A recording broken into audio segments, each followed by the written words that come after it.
What's going on, everyone? Welcome back to another episode of the Primetime Sports Podcast with Joey Mailari. First off, I want to start off by apologizing for not having an episode for over a week now. There's a lot to talk about now, so I guess this will be an action-packed episode. I'm probably going to put out another one, hopefully the next day or two, to talk about how the Stanley Cup playoffs has gone and the College World Series. I won't be doing that tonight. But I'm excited to update you guys on what has been going on over the past week and a half, that is, in the world of sports. So to start off, I will break down what happened in Games 5 and 6 of the NBA Finals, and then offer some statistics about how the Celtics star players, Jayson Tatum, Jaylen Brown, Marcus Smart, fared against the Warriors star players overall in the series, and that being Steph Curry, Draymond Green, Klay Thompson, and Andrew Wiggins. After that, I will move on to some headlines within the NBA. I'm going to stay on topic within the NBA for the majority of this. A lot of it's going to be about basketball. I'm going to talk about some headlines, including Kyrie Irving's potential departure from Brooklyn and what that would mean for the NBA landscape. And then at the end, I'm going to preview tonight's NBA draft, give my predictions for the lottery picks 1 through 14.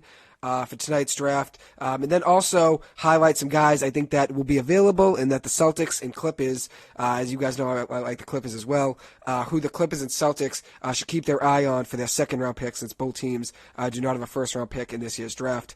This is actually the second straight year the Celtics do not have a first-round pick. The Celtics' first-round pick in this year's draft was traded to San Antonio for Derek White around the trade deadline, and I'm going to get into how Derek White played in the last couple games of the NBA Finals. But then anyways, at the end, I'll finish up with a few minutes talking about baseball, specifically how the Red Sox have been playing lately, and then some headlines within the MLB, including Shohei Ohtani's historic last 2 games at the plate and then on the mound. Anyways, to start off, the Celtics-Warriors NBA Finals. I know the last time I was on here it was Game 4. Right before Game 4, I think I said I had the Warriors winning that game. They ended up winning to tie the series 2-2. And then after that, things just went downhill for the Celtics. Games 4, 5, and 6, losing 3 straight.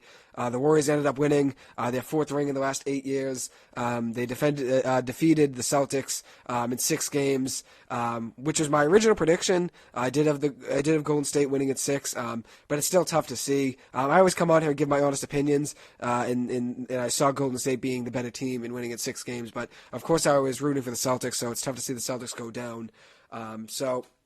Anyways, to begin, Game 5, the Celtics lost 104 to 94, lost by 10 points.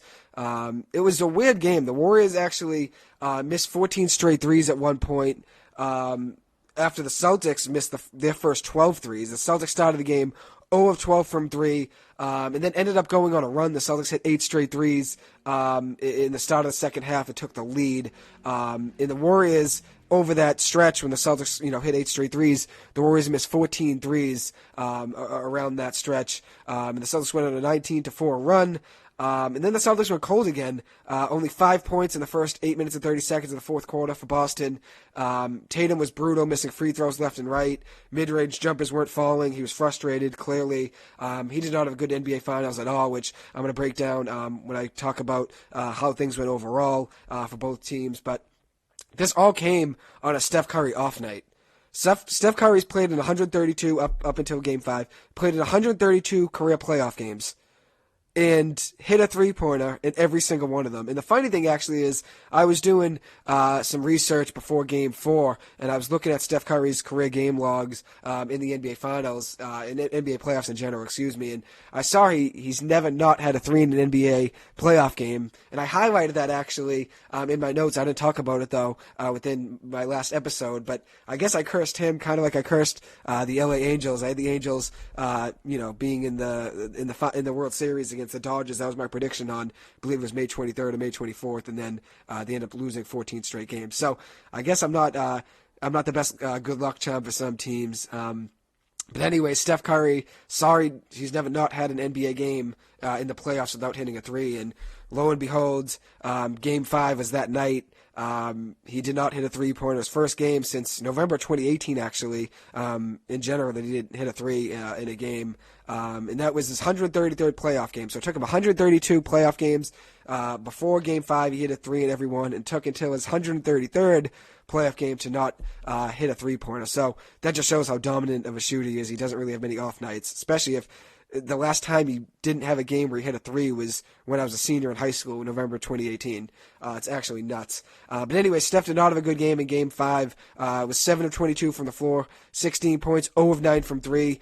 Did add 8 assists, so he was a good playmaker out there. It definitely opened up the floor still, even on an off night, 7 of 22 from the floor. The Celtics defense has to collapse on him and watch him from 3. So it opens up some lanes for other guys to score. So 8 assists for him, 4 rebounds, 2 steals. Andrew Wiggins actually was the star of the game. The storyline of the game was how much he picked up Steph Curry slack for Game 5. He absolutely went off. 12 of 23 from the field, 0 of 6 from 3, so wasn't really great from beyond the arc, obviously, but 13 rebounds, had a block, a steal, 26 points, had his career high in rebounds. It was in Game 4, he had 16, and then in Game 5, he had 13 rebounds, which was the second most rebounds he ever had in a single game of his career. So his previous career high in rebounds before Game 4 in Game 5 was 11, and then he grabbed 16, obviously, in Game 4, and then 13 in Game 5. So Game 5 is another great game for Wiggins. He just played out of his mind for Golden State. And honestly, he made a case at one point. I know Steph Curry deserved Finals MVP, but at one point, though, he was definitely probably the second or third favorite to win it just because of how well he was playing, especially on an off night. Steph Curry doesn't have many off nights. Andrew Wiggins was the star of Golden State that night. It was a big reason they won that game. Another reason Golden State won that game, the Celtics bench, I'm going to go on about this probably for a couple minutes, but the Celtics bench in their depth was awful, and that's a big need. The Celtics, going into the offseason, the Celtics actually have a lot to figure out and a lot to help improve this team. I still think they need at least 2 or 3 guys off the bench that can give you maybe 8 to 10, 12 points a game. They need another backup, maybe a center so Robert Williams could take a little bit more time on the bench in rest. I definitely think they need a point guard, a floor general. I don't think the Celtics can go on any longer without a true point guard. I do love Marcus Smart. I think you should keep him, but just because how great he is on defense. But I think the Celtics need a floor general point guard to really slow the tempo down.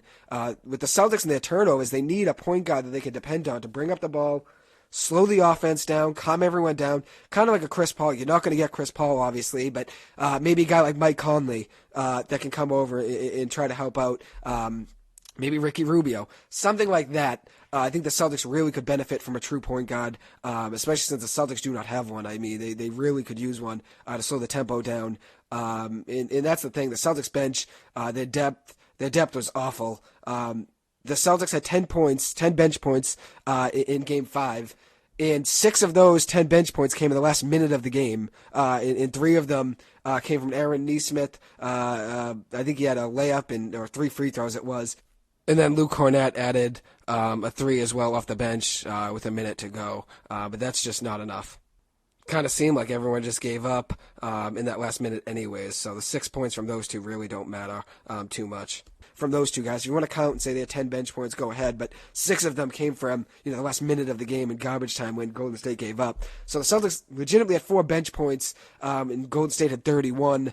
So being outscored 31-4 off the bench is just not something you can win many games with. That's just pathetic. And that's something the Celtics need to figure out in the offseason is their depth. But that's the thing. They really have to figure out their bench. And that's a big reason Golden State was the better team, I felt like, overall. Especially if Luke Cornett, hits a 3 off the bench and Aaron Nesmith obviously has 3 points. 6 of those points, they outscored basically your bench of Derek White and Grant Williams, and that you can't have, especially with how many minutes Grant Williams and Derek White were getting. But credit to Luke Cornett, though, he hit a 3.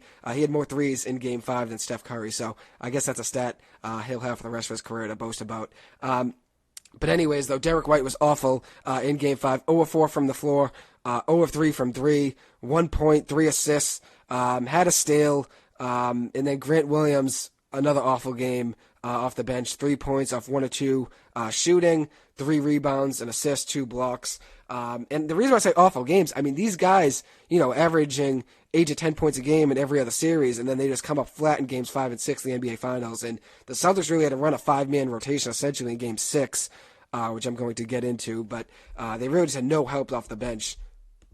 I mean, at the end of the day, you can't just blame the bench, too. I know the bench only having 4 points, you're not going to win, really, any games with that. But the starters struggled as well. Jaylen Brown shot 5 of 18 from the floor for 18 points, 0 of 5 from 3. Lost his handles a ton, had 5 turnovers, which definitely didn't help the Celtics out at all. Did have 9 rebounds to go along with 4 assists and a steal, but wasn't enough. And then Jayson Tatum, another bad performance from him. At least offensively. Scoring-wise, let's see what he had. He was 10 of 20 from the floor, 27 points, 10 rebounds, 4 assists, no steals and no blocks, so he wasn't really contributing much on the defensive end. It did also commit 4 turnovers. So 9 turnovers between Jayson Tatum and Jaylen Brown once again. That's just, you can't have, especially at 2-stop players. They have to handle the ball. I mean, Jaylen Brown's a god. He's got to be able to dribble the ball better. And then also you look at Jayson Tatum being, supposed to be, in a lot of people's eyes, a top 5 to 10 player in the NBA. I think he's just outside of that. I think he's around top 15, maybe he's top 16, 17. But if you're going to be in that range, you need to be able to handle the ball better. And he was very careless in the NBA Finals.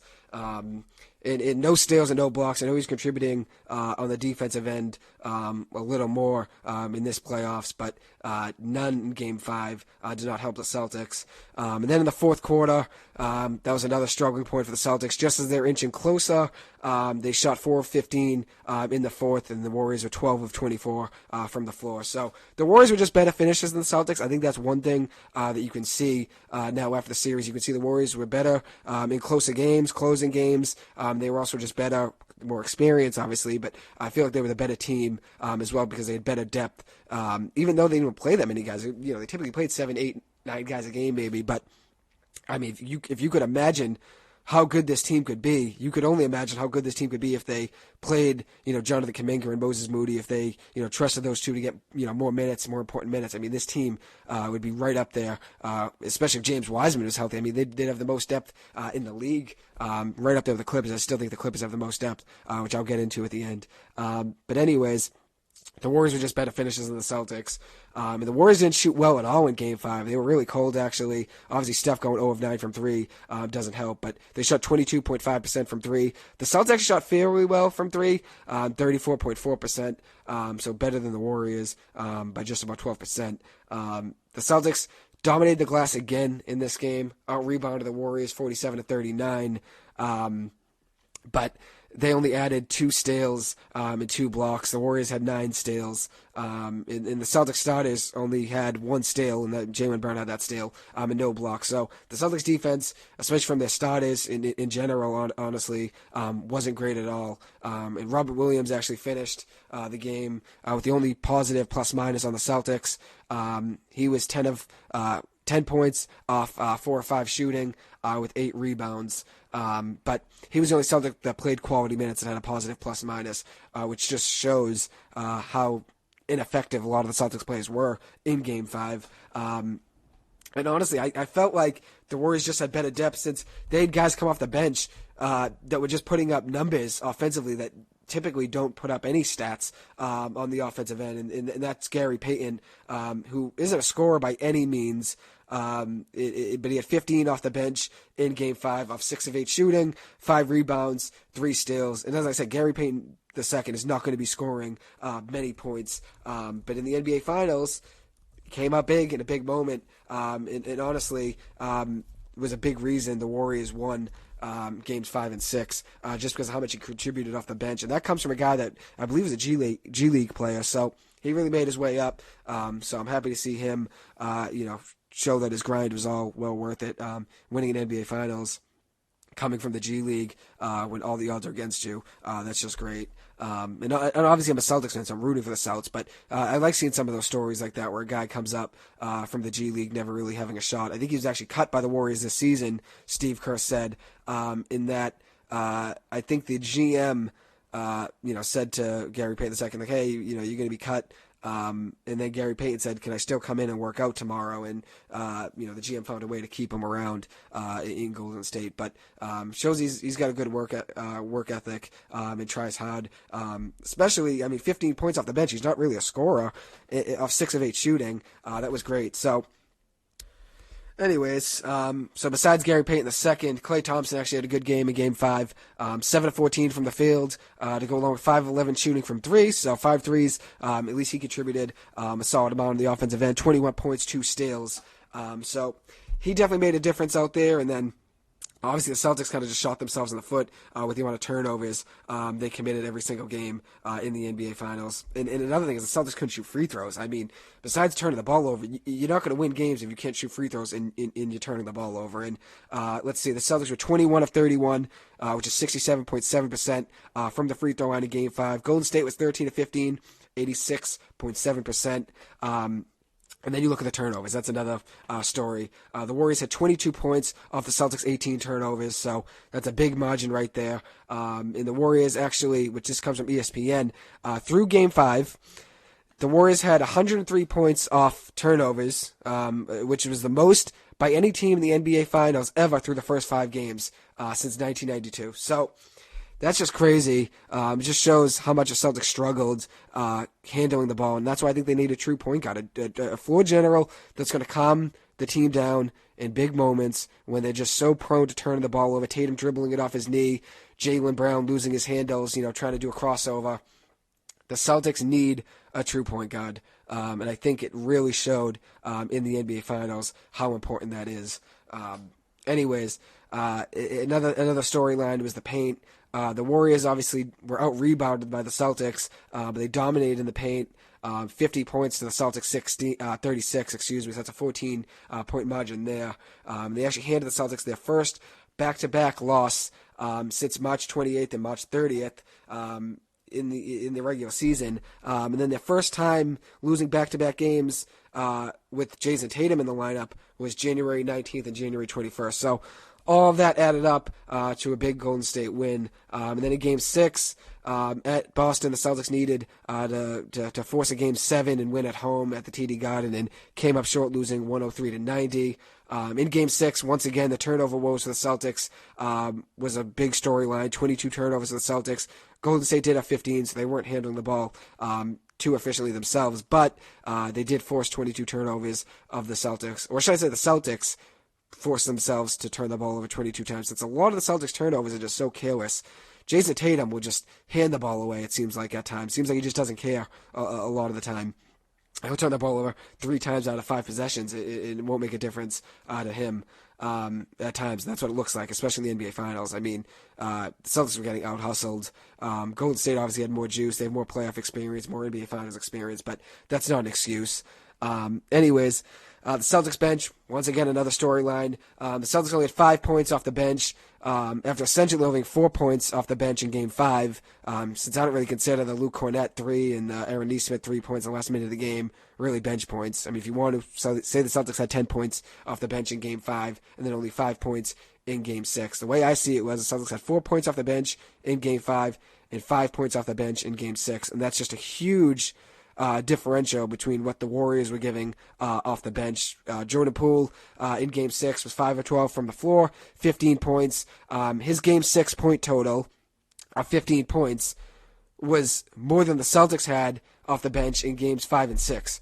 Say the Celtics had 5 points off the bench in Game 6, which they did, and then 4 points, in my eyes, in Game 5. That's 9 points off the bench. But he matches the Celtics point total. If you want to consider the Celtics having 10 points off the bench in Game 5, I know making a big fuss about this, but say the Celtics had 10 points off the bench in Game 5, 5 points off the bench in Game 6, that 15 points is the same as how much Jordan Poole had off the bench in Game 6, 15 points. And that just shows the Celtics have no depth, something they need to fix in the offseason. So specifically in the Celtics, struggles off the bench. Derek White, another bad performance. He was 1 of 6 from the floor, 2 points in 16 minutes and 27 seconds. Had a minus 26 plus minus, which is just nuts. Had two assists and a rebound. And then Grant Williams, another bad performance, minus 18 rating in 15 minutes and 51 seconds of work. 1 or 2 from the floor with 3 points, a rebound, an assist, and a block. And you just weren't getting any offensive contribution from these guys. So you got a combined 5 points from Derek White and Grant Williams, which was all 5 of your bench points in Game 6. and then combined had 2 rebounds, 1 rebound apiece, 3 assists, 2 assists for Derek White, 1 assist for Grant Williams, and then 1 block combined between the two and no steals. So you weren't getting any help on the offensive end and no help on the defensive end from either of those two, which is just something the Celtics really need. They needed something out of those two guys, maybe 8 points, 10 points. It makes a difference. And I'm going to get into Draymond Green, how well he played in Game 6. His contribution of, I believe it was 10 points, made all the difference of the world at the end of the day. It was 12 points, actually. But it made all the difference at the end of the world because the Celtics knew, okay, Draymond's, hit a couple threes, and you kind of have to guard him now. You can't leave him wide open. It makes the other team have to game plan and spread the floor a little more on offense for Golden State. With Draymond hitting some shots, it opens up the floor a little bit. So if Draymond Green can do that and open the floor a little bit, Grant Williams, Derek White should be able to do the same. If they came off the bench and hit a couple threes here and there, it opens up the floor, opens up opportunities for Jayson Tatum and Jaylen Brown to drive down the lane, maybe kick it out to them for 3. But the bench was just a big disparity between the two, the Golden State Warriors and the Celtics, and that's just something the Celtics need to fix in the offseason. They need to figure things out there. Anyways, as of what happened in the game, the Celtics started the game hot, actually. They were up 10 at one point in the first quarter. They were shooting threes well, driving well in the first few minutes of the game, and then it just kind of all went downhill. They allowed a 30-8 Golden State run. The Warriors ended the first quarter on an 11-0 run. And the Warriors actually had a 21-0 run at one point, which was the longest scoring run in the last 50 years of the NBA Finals. So it just shows, and I talked about this in my NBA Finals preview, probably, third, fourth episode, whatever it was. I said the Celtics are going to struggle with trying to slow down Golden State's runs. Golden State can put 10 points up on you, 15 points up on you in a blink because of how well they can shoot threes and how well they play in transition. And that was just the story of Game 6. The Warriors going on a 21-0 run kind of just killed the Celtics' chances. And the Celtics, kind of shot themselves in the foot once again. They didn't score for 4 minutes and 40 seconds at one point in that run. And the Celtics, they ended up making up for it a little bit. They went on a 16-4 run to finish the third quarter, going into the fourth quarter down 10 points. But trailing by 10 was just a big margin for the Celtics to come back from in the fourth quarter, considering they weren't getting much of Jayson Tatum in the fourth quarter at all in the NBA Finals. That's who you really need to step up in the fourth quarter to try to cut the deficit in half and get the Celtics back in the game. Anyways, the Celtics really didn't get much besides Jaylen Brown and Al Horford. Jaylen Brown had 34 points off 12 of 23 shooting, 5 of 11 from 3, so he shot the 3 well, 7 rebounds, 3 assists, a steal, did have 5 turnovers, so the turnovers once again for Jaylen was just a catastrophe. Tatum actually also had 5 turnovers, so 10 turnovers combined between the two. They just both can't stop turning the ball over. They were actually number 1 and number 2 in the NBA playoffs this postseason in turnovers. Tatum had 100, which was the most actually in NBA playoffs history. He's the only one with 100 ever. He had the most ever in the NBA in a single postseason. Then Jaylen Brown was second with 73, I believe. Al Horford was solid for the Celtics, 19 points off 6 of 8 shooting, so he was efficient. 14 rebounds. A lot of those were key rebounds, too, to try to give the Celtics a chance to come back. He did have 2 steals, 2 assists, a block, and did shoot 4 or 5 from 3. So he had a good night from 3, but it was just too much for the Celtics with how much the Warriors were getting offensive contributions from other guys. Steph Curry recovered well in Game 6, which everyone knew he would. After a horrible Game 5, everyone in the world knew Steph Curry wasn't going to have another bad game at Game 6, especially a closeout game where Golden State can win the NBA Finals. Steph was 12 of 21 from the floor, 6 of 11 from 3, 7 rebounds, 7 assists, 2 steals, a block, and 34 points. I think Draymond Green's stat line is honestly one of the most surprising ones just because of how efficient he was on offense, on defense, everything. He was 2 of 5 from 3, so that's a great game from him, especially considering how much he struggled shooting this year. 5 of 10 from the floor, 12 rebounds, 8 assists, 2 steals, 12 points, and at a plus 16 rating, actually, which was the best rating in the game besides Gary Payton II's plus 18. And as I said before, Gary Payton II was a big reason Golden State was able to close out the last two games because of how well he played off the bench, since the Celtics weren't really too ready for him to be an offensive threat, especially in Game 5. Game 6, I mean, it wasn't the same story, but Game 5, he was all over the place on the offensive end. Draymond Green did have 5 turnovers. He was a little sloppy with the ball, but the Warriors ended up winning, so I'm sure he doesn't care about it. Anyways, Andrew Wiggins was sensational on the defensive end for Golden State in Game 6. He was just all over the place. He had 4 steals, 3 blocks, 5 assists, 6 rebounds, and then also was 7 of 18 from the floor for 18 points. But his 4 steals and 3 blocks were huge. He was all over the place, giving it his all. I give him credit. Kind of reminded me of like a Jimmy Butler in 2020. In 2020's NBA Finals, where he was all over the place on the defensive end, stealing passes, getting in the passing lane, blocking shots. Wiggins just had a different motor in Game 6. Honestly, in the NBA Finals in general, I'm sure he heard a lot of the criticism that people had about him, and he wasn't happy with it. Anyways, Jayson Tatum was awful in Game 6. 6 of 18 from the floor, 13 points. No free throw attempts, which just shows how unaggressive he was. He wasn't really trying at all out there. He was, driving down the lane trying to get some foul calls. And I know not every call goes his way, but it just seemed like he wasn't even trying really to get to the line. Because even if he did, it's not like he's going to hit every one of them. I mean, I think he shot 65% from the free throw line in the NBA Finals. So he was just struggling in all sorts. 3 rebounds, 7 assists for Tatum. 3 steals, a block, did have 5 turnovers, so very sloppy with the ball once again. So another bad performance from him. And the Warriors, actually, speaking of free throws, they only had 8 free throw attempts as a team themselves, which is actually the lowest for a team in the NBA Finals ever that won an NBA Finals, won that game. So in a single NBA Finals game, 8 free throw attempts was the lowest ever for a team that's won. So that's nuts. Lowest by a team in NBA Finals win ever, 8 free throw attempts. So it just shows it just was not the Celtics night in Game 6 either. Anyways, I'll break down some stats overall of how the series went as a whole.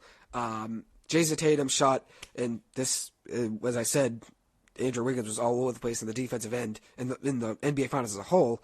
Jayson Tatum shot 37.5% from the floor when covered by Andrew Wiggins. So it just shows how efficient he was on the defensive end, making plays and getting in Tatum's head, and forcing Tatum to take bad shots, turn the ball over. Wiggins was a star out there. Moving on, Jaylen Brown shot 29.4% from the floor when guarded by Draymond Green. Was actually 1 of 15 from 3 when covered by Draymond Green. So it wasn't just Wiggins playing great defense. Draymond Green was playing great defense. Steph even played solid defense a couple of games in the NBA Finals. And I've never been one to rash on Steph for his defensive play just because of how good he is on the offensive end. I mean, who cares? At the end of the day, he's playing so well on offense. I mean, he doesn't need to have 5 steals a game. Anyways, Jaylen Brown struggled heavily when covered by Draymond Green. And then you look at Jayson Tatum. As I said, was awful when covered by Andrew Wiggins. But Tatum had the most turnovers ever in a single postseason in NBA playoffs history, which I just talked about a second ago. He had 100, and then Jaylen Brown was second this single postseason of the 2022 NBA playoffs. He was second in turnovers with 74. So you have the 2 guys with the highest turnovers, the most turnovers in the NBA playoffs this season. That's just awful. It just shows that Jaylen Brown and Jayson Tatum are just so careless with the ball. They need, especially considering how much they have the ball. I mean, these 2 guys need to make better decisions and handle the ball. And I know everyone says they're young. Tatum's 24, Jaylen Brown's 25. At the end of the day, I don't think their age, being young, should be an excuse, and I don't think them being tired should be an excuse, just because Golden State's, first of all, older, much older as a team. If you look at Steph Curry, Klay Thompson, Draymond Green. And then also, they played the same amount of minutes in the NBA Finals that all the Celtics did. I mean, the Celtics can't use, they were tired as, as an excuse, since the Warriors were tied as well. I know the Warriors only played, 5 games in the Western Conference Finals, and the Celtics played 7 to beat Miami. But at the end of the day, you can't use fatigue as an excuse. You are in the NBA Finals. You need to give it your all. This needs to be where you pour it all out, leave everything on the floor. Who cares if you're playing, 45 minutes a night? If you get a win, I mean, at the end of the day, that's all that matters. The Celtics were just getting out-hustled. I know people use, they were tied as an excuse, but I don't see that as an excuse, at least a valid excuse. Anyways, so continuing with the Warriors' defense, they held the Celtics under 100 points in all 3 of the last NBA Finals games. Obviously, the Warriors won 3 straight, games 4, 5, and 6. They actually held the Celtics under 100 points in 4 of 6 games, which is really impressive considering how hot the Celtics were at times in the Milwaukee series, the Brooklyn series, Miami series. The Celtics had, spurts in all 3 of those where they were really hot. Anyways, the Warriors were 7-0 in the postseason when Draymond Green hits a 3, so I guess it just shows how important Draymond Green's offensive contributions are when the Warriors need them, especially considering 7-0 when he hits a 3. I mean, that's nuts. Anyways, Jayson Tatum, which I know I'm flip-flopping back and forth from topic to topic, but Jayson Tatum in the NBA Finals averaged 21.5 points a game to go along with 6.8 rebounds, 7 assists, 1.2 steals, 0.7 blocks, and shot 36.7% from the field, which is atrocious.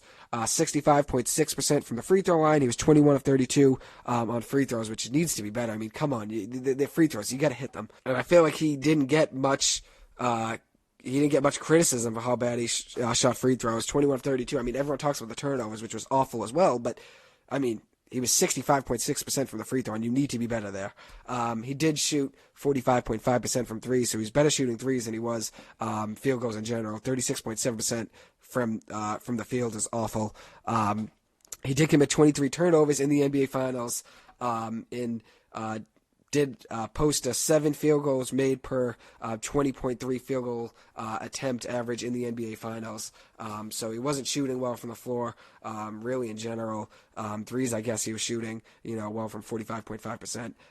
But free throws from the field in general was just below average, was not good at all. It was awful for a player that people consider a top 5, top 10 player in the NBA. I mean, if you're going to be in that conversation with top 5 players like LeBron, Steph Curry, Giannis, Embiid, Jokic. I mean, that's just to name a few. Luka Doncic. That's just to name a few guys. If you're going to be in that conversation with those guys, you need to shine on the brightest stage, the NBA Finals, and Tatum just didn't do that. He shot 31.6% from 2-point range, and that was in the NBA Finals, 31.6% from 2-point range. But in the regular season, he was 52.4%. So in the biggest stage, I mean, his game just went completely downhill. He flopped. I mean, Jayson Tatum did not show up in the NBA Finals. Not the Jayson Tatum superstar a lot of people see him being. That did not show up. He actually had the worst 2-point field goal percentage by any player with 75 field goal attempts in the last 60 years in the NBA Finals. The worst 2-point field goal percentage in the NBA Finals in the last 60 years. Think about that. Let that sink in. The worst field goal percentage on 2-point shots by any player in the last 60 years. I mean, that's nuts. That just shows how much he was struggling and how he didn't show up to play. He was 12 of 35 on 2-pointers in the finals and 21 of 56 from the floor in average 4.2 turnovers per game in the playoffs. So, I mean, in general, 4.2 turnovers a game in the playoffs. I think it was 3.2 in the NBA Finals, but 4.2 turnovers per game in the playoffs. It just shows he was struggling, honestly, all of the playoffs. But before the NBA Finals, he was scoring a good amount of points. So, 25 points a game, it's fine, I guess, to have 5 turnovers. You're winning games, especially considering, we made it to the NBA Finals with all those turnovers. 4 turnovers a game. But those turnovers look a lot bigger when you're not winning the NBA Finals. So his awful field goal percentage and not shooting well and not having, the points per game to match how well he was playing before the NBA Finals, it makes the turnovers look a lot bigger. And that's just, I guess, the story of Tatum's playing the NBA Finals. He did not show up to play. And I think he deserves a lot of the criticism. And people use, I said, the Jaylen Brown's 25 and Jayson Tatum's 24, so they'll be back. And, it's all good, since in January we weren't going to be a playoff team. I agree with that. I mean, the Celtics turned the season around, credit to them. They made the season exciting, gave themselves a chance to win the NBA Finals. but they burned, and people used and they burned out. It's okay since they retired. But I don't think you can use that as an excuse. When you make the NBA Finals, this is the stage where you're supposed to, legends are made. We're supposed to really put it all out on the line. And it was all about 18 for the Celtics, winning the 18th NBA Finals. And they just came up completely flat. And who knows if the Celtics are going to make it back to the NBA Finals. It's so hard to do. I mean, you look at the 2020 NBA Finals, it was Lakers, Heat. 2021 was Suns and Milwaukee. Milwaukee and the Suns didn't make it back this year. Both teams were out before the conference finals. And then you look at the 2020 Lakers. I mean, in 2020, they obviously win the NBA Finals. But then in 2021, they lost in the first round of the Western Conference, in the Western Conference first round. And then in 2022, they didn't make the playoffs. So, took the Lakers, the last 2 years, losing in the first round of the Western Conference playoffs, and then not making the playoffs after winning the NBA Finals. Then you look at the Bucks, didn't make even the conference finals this year, and neither did the Suns. Obviously, Miami in 2020 winning, the Eastern Conference Finals, made it back to the Eastern Conference Finals this year, in 2022. But it's so hard to make it back to the NBA Finals. And as I said, the teams that won in, the Eastern Conference and Western Conference Finals in 2020 and 2021 didn't even make it back until, haven't even made it back yet. To the NBA Finals. And also you look at 2019, it was Raptors in Golden State. The Raptors didn't make it back to the NBA Finals since. I mean, Golden State took them from 2019 to 2022 to make it back. So I don't want to hear but at least, the 24 and 25. I think at the end of the day, it's not easy to make it back to the NBA Finals, and this was a golden opportunity for the Celtics to get the 18th banner and make a mark in history. And obviously turn things around. I mean, the franchise at one point in January, everyone was going all over the place saying, we got to trade Jalen, trade Jayson, trade one of them. And they really turned things around. I felt like, everything was set up perfectly for the Celtics to win the NBA Finals this year, especially once we made it. I still thought Golden State was going to win, but I felt like the opportunity for the Celtics was huge. And they just didn't come up big. They just came up flat, came up short. So that's definitely tough. Obviously, this was the first time the Celtics made it back since 2010, so you don't make the NBA Finals every year. It's tough to make it back, considering, I'm sure Milwaukee will be back next year. Chris Middleton will be healthy. I don't know what's going to happen to the Nets. I don't know if they'll be really of a threat at all, considering if Kyrie leaves and if KD leaves, they won't be a threat. But Philadelphia, the Sixers will probably be better next year. The Heat will be back again next year. There's a lot of teams that are going to be competing with the Celtics, next year to make it back. It's just not going to be an easy road making back to the NBA Finals again. That's why I felt like this year was a golden opportunity. And no excuses. I mean, the Celtics were outperformed by the Warriors in the NBA Finals. So credit to Golden State. They deserved it. And I know the Celtics' depth, that was a big reason Golden State outshined and outperformed the Celtics. The Celtics just have no depth. I mean, they had to run a 7-man rotation, essentially, and couldn't even take their 5 starters out of the game, in the last 2 games of the series. In Game 6, they couldn't even take the 5 starters out because, they weren't going to get any contributions from Grant Williams or Derek White on the offensive or defensive end. So, they really just had to run 5 guys, which just was, not an easy thing to overcome. That's just an obstacle not many teams can overcome, especially in the NBA Finals. And the turnovers was a big thing, big reason why the Celtics shouldn't have an excuse for losing. The turnovers were the reason the Celtics lost, I felt like, besides the depth. I think the depth in the turnovers were right up there. But the Celtics were 1 of 8 in the postseason when having 16-plus turnovers, and they were 13-2 in games with 15 turnovers or less. So 16 turnovers or more, the Celtics reached that in all 3 of their last games. That's just something you can't have. I think it was in the last 2 games for sure they had over 16 turnovers. So that's just something you can't overcome, is all those turnovers. It just shows the Celtics need a point guard. They need to figure things out. Anyways, I'll finish up going at Tatum here with maybe a couple more lines. Probably in another minute I'll probably talk about him again. But Marcus Smart had a higher field goal percentage in the NBA Finals than Jayson Tatum did. Marcus Smart shot 43% from the field, and also scored 15.2 points a game. So you're getting some offensive contributions from him. But Jayson Tatum shot 36.7% from the field. So Marcus Smart shot 7% better from the field than Jayson Tatum, and that just can't happen. You can't. And then you look at the Celtics' two role players, Grant Williams and Derek White. Derek White shot 32.7% from the field in the last two games of the NBA Finals. 1 of 10 from the floor, 0 of 5 from 3, 5 rebounds, an assist, and 0 steals. You look at Grant Williams, he averaged 4.2 points per game in the NBA Finals. He did average, though, 9.8 points per game in the Milwaukee and Miami Heat series combined. Both those series combined, he averaged 9.8 points a game, so just about 10 points a game, including 2 games over 20 points in that stretch. But then you look at the last 3 games of the NBA Finals, he averaged 3 points a game, shot 50% from the field, 1.7 rebounds per game, 0 steals. He did have 3 blocks in the last 3 games, so 1 block per game was his average, to go along with 9 points and 5 rebounds total in the last 3 games. So 9 points and 5 rebounds is what Grant Williams gave you in the last 3 games of the NBA Finals, and he was giving you that on a nightly basis in the Miami Heat and the Milwaukee series. Even in a couple games of the NBA Finals, he was better than that. It just shows the Celtics have no depth. I mean, they essentially, as I said, had 4 bench points in Game 5, since 6, of those 10 points came from Luke Cornett in Aaron Nesmith in the last minute.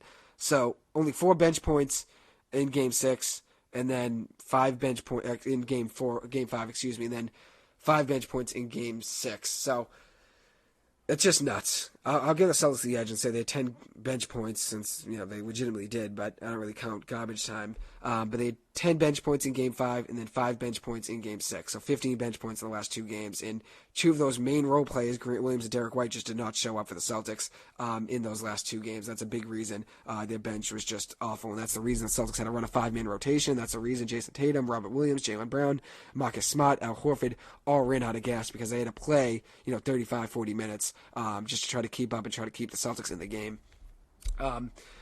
Overall, the Celtics were outscored by Golden State in 8 of the last 10 quarters. So, as I said, the better team won. And that came from a stat from StatMuse. The Celtics were just not the better team. The Warriors were better. They were outmatched. And as I said, experience is a big reason why Golden State did what they did in this NBA Finals. If you look at it, Steph Curry, Klay Thompson, Draymond Green, 10 years on the same team. They've been to 6 NBA Finals together, won 4 rings. They've actually the most NBA Finals wins by a trio in the last 30 years. The most NBA Finals games won, which is 21, and that's over the last 30 years. They have the most. It just shows that experience was another big battle, another big obstacle for the Celtics to try to overcome, and they just couldn't do it. Credit to Steph Curry, though. He won his first NBA Finals MVP. Very happy for him. Became the first NBA player ever to average 30 points, 5 rebounds, 5 assists, and 5 3-pointers made in the NBA Finals. And that includes a game he didn't even hit a 3. I mean, he still averaged 5 3-pointers a game in the NBA Finals, and that includes Game 5 where he didn't even make a 3-point attempt, which is nuts. And that actually comes from StatMuse. So he's the first player in an NBA Finals ever to average 30 points, 5 rebounds, 5 assists, and 5 3-pointers. So congratulations to Steph. He had a fantastic year. Tremendous NBA Finals run for him. Finals MVP, All-Star Game MVP, and then also was the Western Conference Finals MVP. So credit to Steph. He was absolutely terrific out there. 31.2 points per game, 6 rebounds, 5 assists, 2 steals, to go along with 48.2% shooting from the floor and 43.7% shooting from 3 in the NBA Finals. So credit to him. And then speaking of big performances, Andrew Wiggins, I talked about him 10-15 minutes ago now. He averaged 18.3 points per game in the NBA Finals to go along with 2.2 assists, 1.5 steals, 1.5 blocks, 44.6% shooting from the floor, and 29.7% shooting from 3. And not only did Wiggins play great defensively and grab boards, but he outscored Tatum in Game 5 and Game 6 combined 44-40. So not only was he locking up Jayson Tatum on the defensive end, he was also outscoring Jayson Tatum on the offensive end. So the Celtics were just dominated in Games 5 and 6, and Andrew Wiggins was playing great offense and great defense, grabbing rebounds, getting in the passing lane, blocking shots. So credit to him. The Warriors defense deserves a lot of the credit. And Jayson Tatum was locked up, especially in the crunch time moments. In the fourth quarter of the NBA Finals, he was 6 of 25 from the floor with a 24% field goal percentage. Shot 4 of 21 on 2-pointers, 2 of 4 from 3 in the fourth quarter, and averaged 3 points per fourth quarter in the NBA Finals. But then you look at before the NBA Finals, so this just shows how good the Warriors defense was. He was 37 of 69 in the other 3 series from the floor, 37 of 69 from the floor. In the fourth quarter, with a 53.6% field goal percentage, as I said in the fourth, and averaged 6.7 points per game in the final quarter. To go along with 26 for 45 shooting on 2-pointers, which is a 57.2%. Or 57% field goal percentage on 2-point shots, and there was 11 for 24 from 3 in the fourth quarter of the other 3 series. He was 45.8% from 3 before the NBA Finals, and was shooting 57% on 2-point shots in the fourth quarter. But then you look at the NBA Finals, 24% from the floor compared to 53.6% from the floor in the fourth quarter before the NBA Finals, and then you just look at 3 points per game in the fourth quarter in the NBA Finals compared to 6.7 points per game in the fourth quarter before the NBA Finals in the other 3 series. So he was just not the same player in the NBA Finals, and the Warriors defense deserves credit. They're a big reason he had a big drop off and didn't show up and didn't play well. Anyways, my last statistic, the Warriors have a 22-2 playoff series record with Steve Kerr as head coach. So it just shows how great of a coach he is as well. Kerr is the highest winning percentage, actually, in NBA playoff history. And he's won 5 titles as a player, and then 4 as a head coach. So credit to the Warriors, credit to Steve Kerr. Very well-coached team, and they just played the game the right way, and it beat the Celtics fair and square. So no complaints there. I can't say, the Warriors cheated the Celtics out of an NBA Finals because the Warriors just played better. They were the better team. You can't argue that. Better team defensively in those last 2 games, especially. The Celtics overall, obviously, over the course of the season, the Celtics were the better defensive team. But in the last 2 games of the NBA Finals, the Warriors defense were forcing a ton of turnovers, and that is credit to that's accredited to how well Andrew Wiggins, Draymond Green, and Steve Kerr performed. I know Steve Kerr gave them, I'm sure, a great defensive game plan, and that that was really performed well on the floor by Draymond Green and Andrew Wiggins. So credit to the Warriors. Anyways, now I'm going to shift to some news within the NBA. A week or 2 ago now, the Lakers hired Darvin Ham as their head coach.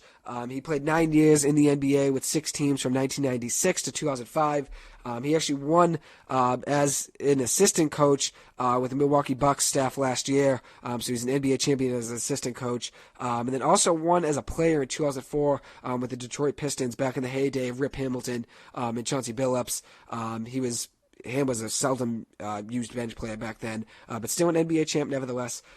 So anyways, he's going to the Lakers to be their head coach now. As I said, one as assistant coach and as a player as well. So he has great experience. He's going to bring some experience to the locker room, hopefully help things gel between Anthony Davis, LeBron James, and Russell Westbrook. And that's the thing.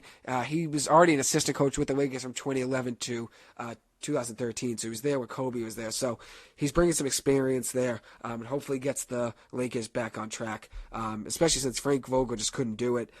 He was fired after his 3rd season as the Lakers head coach. The Lakers finished 4th in the Pacific Division, missed the playoffs, had a 33-49 record. They did win the NBA Finals in the first year with Vogel as head coach, but things just went downhill after that. And it's not easy to win the NBA Finals as a first-year head coach. I mean, just making the NBA Finals as a first-year head coach is a success. So credit to Ime Udoka for doing that. He really turned this season around, and I'm happy the Celtics really got things back on track. But anyways, want to get back to the Lakers here.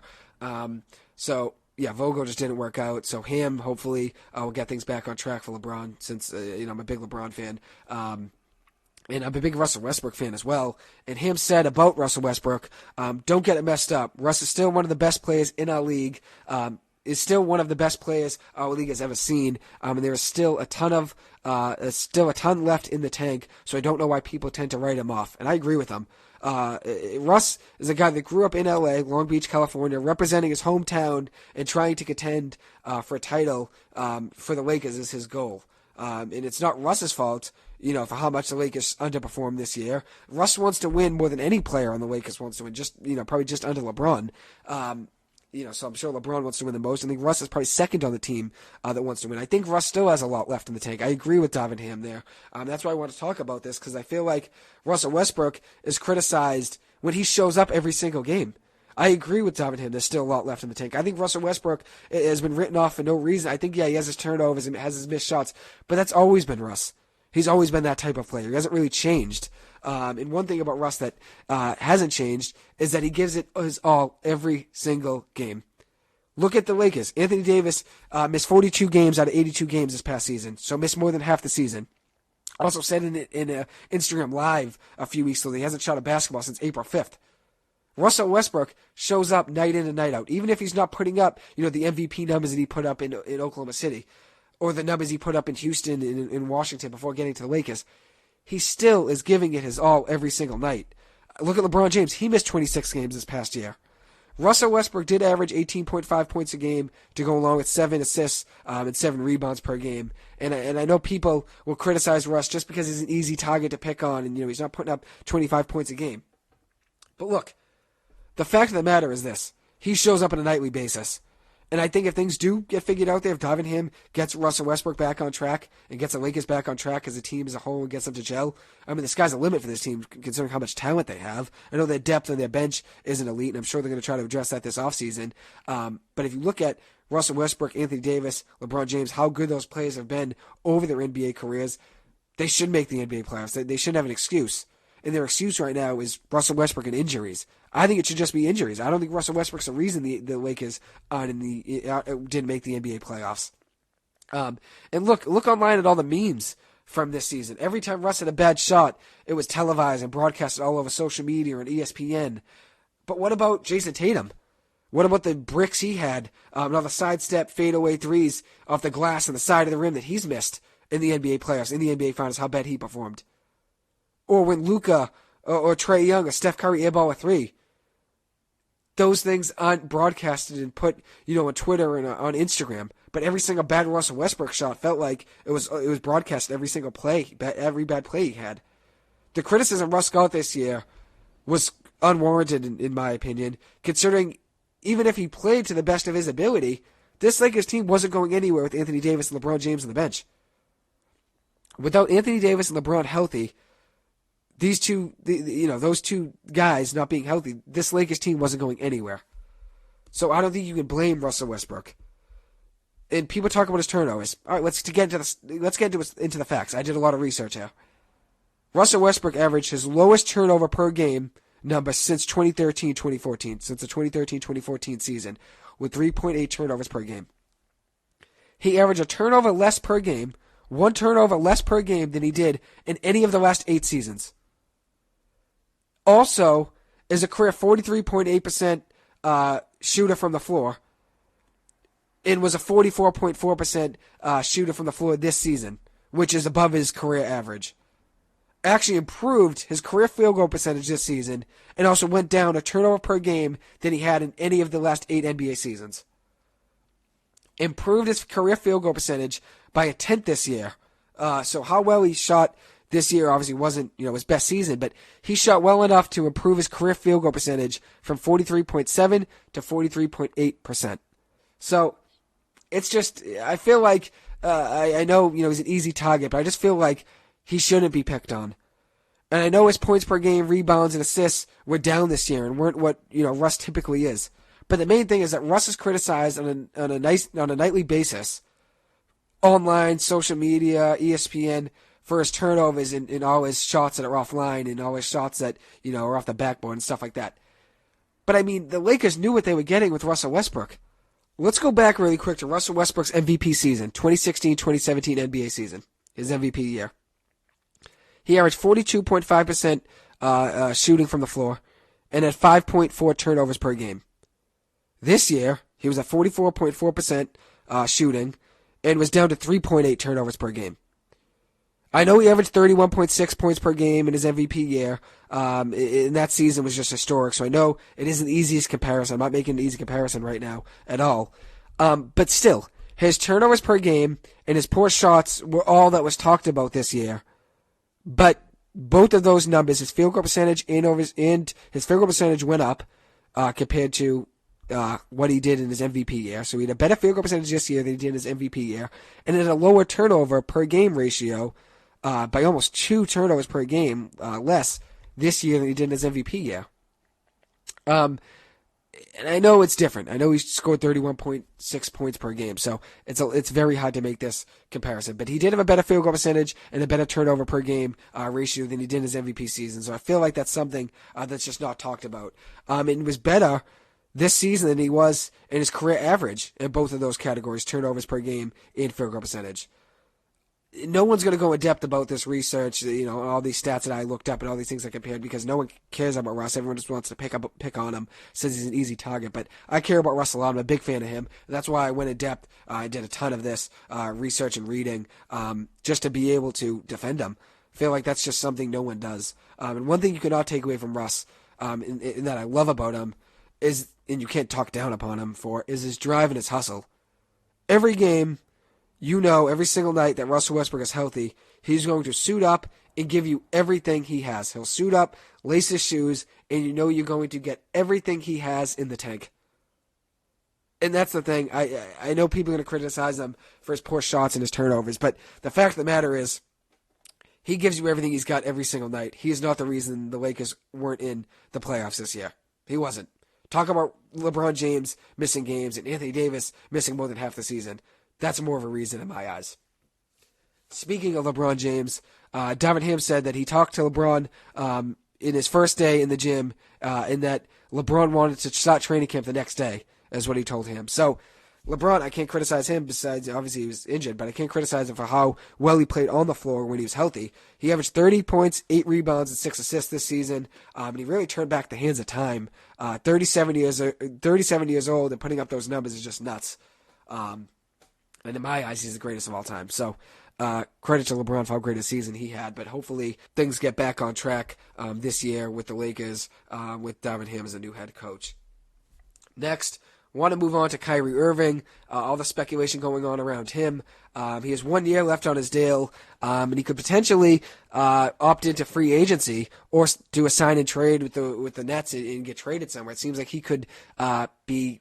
They've said he's facing an impasse on his Brooklyn Nets career. The Nets could potentially move him or just let him go. If he were to opt into free agency, the Nets wouldn't even get anything from him. But the Lakers, Knicks, Clippers, Sixers, Heat, Mavs are all potential suitors for Kyrie Irving. And as a Clippers fan, I'm a Clippers and a Celtics fan. I don't think the Celtics are going to make any run at him, so I'm not going to worry about that. But the Clippers, being a Clippers fan, I don't want him. He would ruin all the dog mentality that this Clippers team has, and which I'm going to go into the Clippers in a second when I talk about Nic Batum and everything going on there. But the Clippers, the reason I love them is because how big of a heart every player on that team has and how much they hustle on a nightly basis. They're all dogs. Their locker room is great. Tyronn Lue does a great job merging that team together. You add Kyrie Irving to that, your locker room is going downhill, and your dog mentality is not going to be the same as it is right now. So I'm worried. I hope the Clippers don't get him. I don't want him on the Clippers. And I know he has 1 year left on his deal.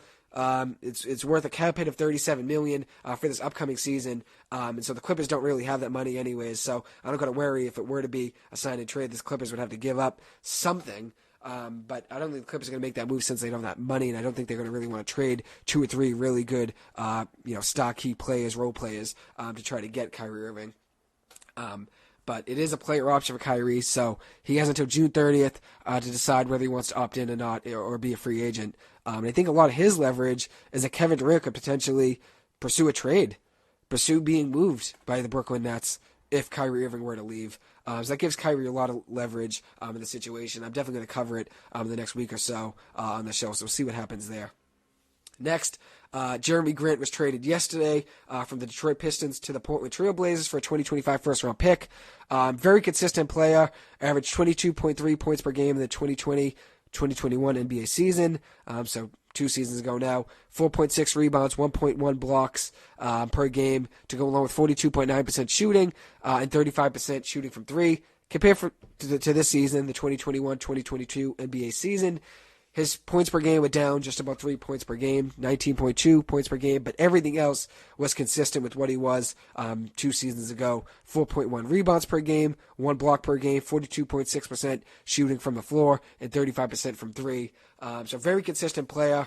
I understand, I guess, from both ways. The Pistons cleared up cap space and now have $43 million to spend.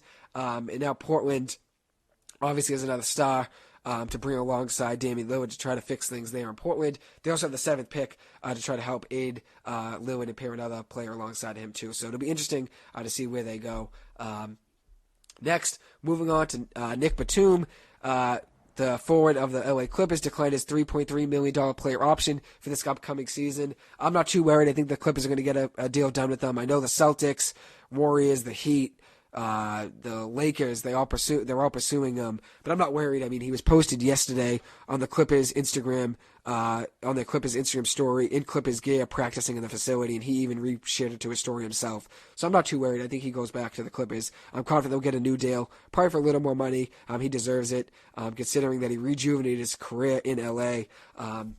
He averaged 8.2 points per game, 4.5 rebounds, 2 assists, a steal, and 0.6 blocks per game in his 2 years in LA, to go along with 40.2% shooting from 3 last year. So he really did rejuvenate his career, is a key player off the bench for this Clippers team, contributes a ton in big moments especially. You can count on him. And Batum, I think he really wants to stay in LA. He talked about how much he loves Tyronn Lue, and he was a big reason he rejuvenated his career and really got back on track. His 2 years with the LA Clippers are his second and third best 3-point field goal percentages of his career. So he really found his shot again and really got back on track. And that's the thing. I think this Clippers team really has to run it back. So re-sign Batum. They have to re-sign Ivica Zubac. I think they have to re-sign Isaiah Hartenstein, Amir Coffey. And all 3 of those guys, I think they have a good chance at getting back. Hartenstein actually just went on vacation with Paul George, Reggie Jackson, Jason Preston, Robert Covington, Terrence Mann, and Brandon Boston Jr. So I'm not worried about Hartenstein. I think he's coming back, especially with Nic Batum working out in the Clippers facility and Amir Coffey, both working out in the Clippers facility over the last week or so. I think both those guys will be back. So I think it's a good sign. The Clippers can run this team back. And I just heard yesterday they're supposedly shopping Luke Kennard ahead of the NBA draft. I wouldn't want to move Kennard. Too good of a shooter off the bench. I think he was a really key part of this Clippers team when Paul George and Kawhi Leonard were out and Norman Powell was out. He contributed a ton with Reggie Jackson, Nic Batum, Terrence Mann to keep this Clippers team afloat. He actually had the number 1 3-point percentage this year in the NBA, 44.9% from 3. Was also an 89.6% free throw shooter this year, with 11.9 points per game off the bench.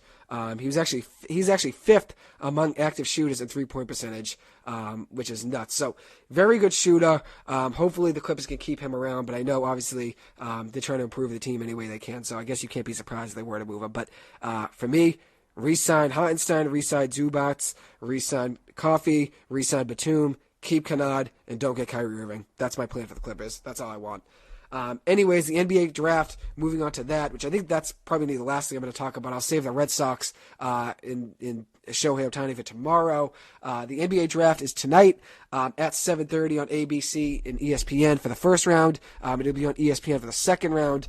The Celtics do not have a first-round pick, as I said earlier in the episode. They traded that in the Derek White deal. The Clippers do not have a first-round pick either. They traded to Oklahoma City for Paul George in 2019. So Oklahoma City will have 3 first-round picks, along with San Antonio. And the Celtics only have 1 draft pick, same as the Clippers. So the Celtics and Clippers both traded their first-round picks to San Antonio, Oklahoma City.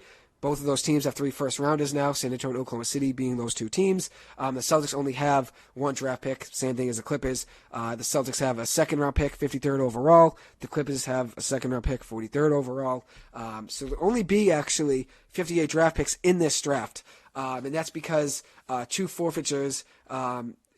Milwaukee forfeited this second-round pick in this year's draft due to violating league rules with tampering with Bogdan Bogdanovic before the allowed date a year or so ago. And then Miami's second-round pick was rescinded due to free agency discussions with Kyle Lowry before the allowed date last year. So I'm not really a fan, though, of the NBA getting rid of 2 draft picks. I feel like that takes away from 2 potential draft picks, 2 potential, kids that grinded their whole life to be drafted to the NBA. That takes from 2 kids, living out their dream. 2 kids lose their dream of getting drafted because those 2 teams, want to cheat or violate league rules, whatever it is, or whatever it may be. I'm not a fan of that. I think the NBA should find a different way to penalize those 2 teams than taking away draft picks, since, that takes away from 2 kids that would be drafted and live out their dream. Today, actually, the Lakers just traded for the 35th pick from the Orlando Magic in exchange for cash and a future second-round pick. So that's another storyline. Maybe they'll be trading back in to this early in the second round to try to grab, who knows, a shooter off the bench. The Lakers really could use a shooter. They really don't have much help there. So we'll see what happens there. Anyways, I'm going to give you my 14 pick mock for the lottery picks. That's all I'm going to do, just the lottery picks. But I'm going to go in depth about some players and give you some stats and stuff like that, some keynotes to keep in mind with some players. So anyways, first pick of the draft, the Orlando Magic. I have them taking Jabari Smith Jr., power forward, 6'10", from Auburn. He's a freshman, averaged 16.9 points per game, 7.4 rebounds, 2 assists, 42% from 3, 42.9% from the field, 1.1 steals per game and 1 block per game. Very versatile player, can cover the 1 through 4. Very athletic scorer as well. Can jump out the gym and can also contribute on both ends of the floor. I think he'll be the first pick. I know there's a lot of buzz around Banchero being the first pick. I actually have Banchero going second to the Oklahoma City Thunder. But I know that there's a lot of buzz between Banchero and Smith, but I think Smith will be the first pick in the draft. That's just my prediction as of now. I think Orlando could really use Smith. They were second worst in scoring in the NBA last year, averaging 104.2 points per game, 29th in the NBA. And then also with third worst in three-point percentage, with 33.1% from 3. Smith averaged 16.9 points per game last year and also shot 42% from 3. So he's going to help out and contribute a ton right away and make a difference for them if he were to be the first pick. Second, moving on, the Oklahoma City Thunder. I have them taking Paulo Banchero, power forward, 6'10", from Duke, a freshman. He averaged 17.2 points per game to go along with 7.8 rebounds per game, 3.2 assists, 1.1 steals, 0.9 blocks, and 33.8% shooting from 3 and 47.8% shooting from the floor. And that's the thing. He was really good this year for Duke. He actually led them to the Final Four as a freshman, and he can catch and shoot, play defense well, has good footwork.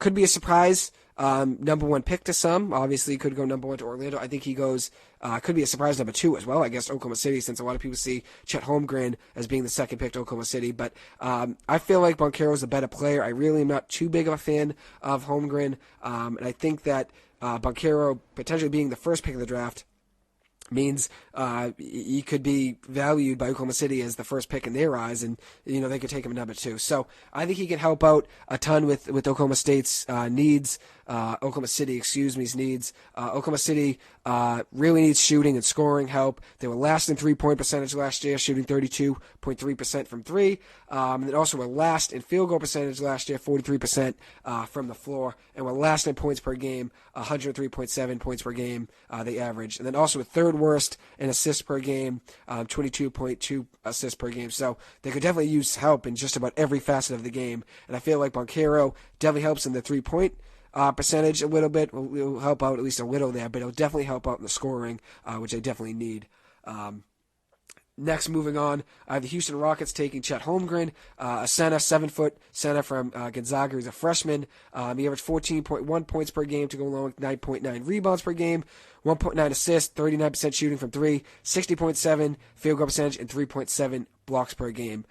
He recently said in an interview that he was asked, who do you think is the best player in the NBA? And he said, myself, meaning him, in 4 to 5 months. So that's just a little bit too much confidence for me. I think he's a tad bit overrated. I think Joel Embiid would humble him really quick, especially considering the fact that he's around 185, 190. at 7 feet, has very skinny legs. I think he's going to get humbled very quick in the NBA. He actually did not give his physicals to Orlando or Oklahoma City, so that's a reason I have him. Another reason I have him going number 3 overall to Houston.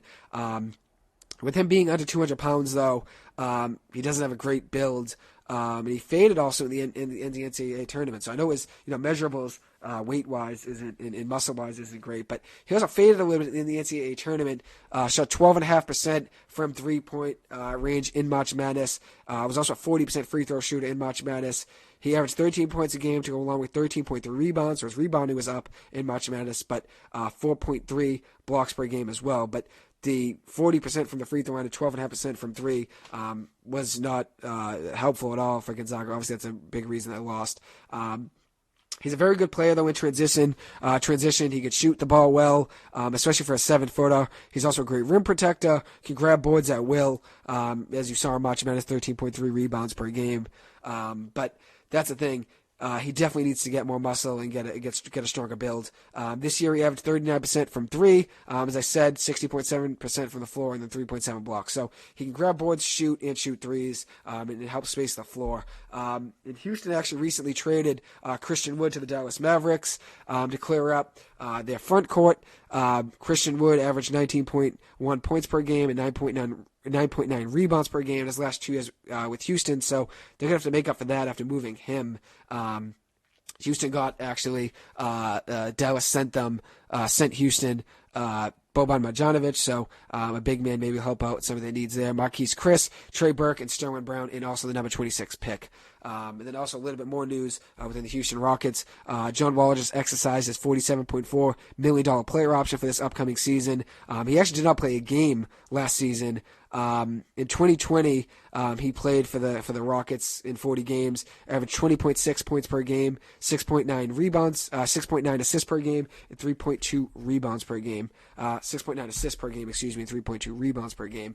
But Houston was dead last in rebounds this last season as a team. 42 rebounds per game they averaged. We're also first in turnovers per game with 16.5 turnovers per game. So they just could use John Wall to help with their turnover woes, since he's a great floor general, and then they could also use Holmgren with their rebounding issues. John Wall, honestly, though, is one of the most one of the biggest contracts in NBA history for a guy that just didn't contribute much at all for the money he's been given.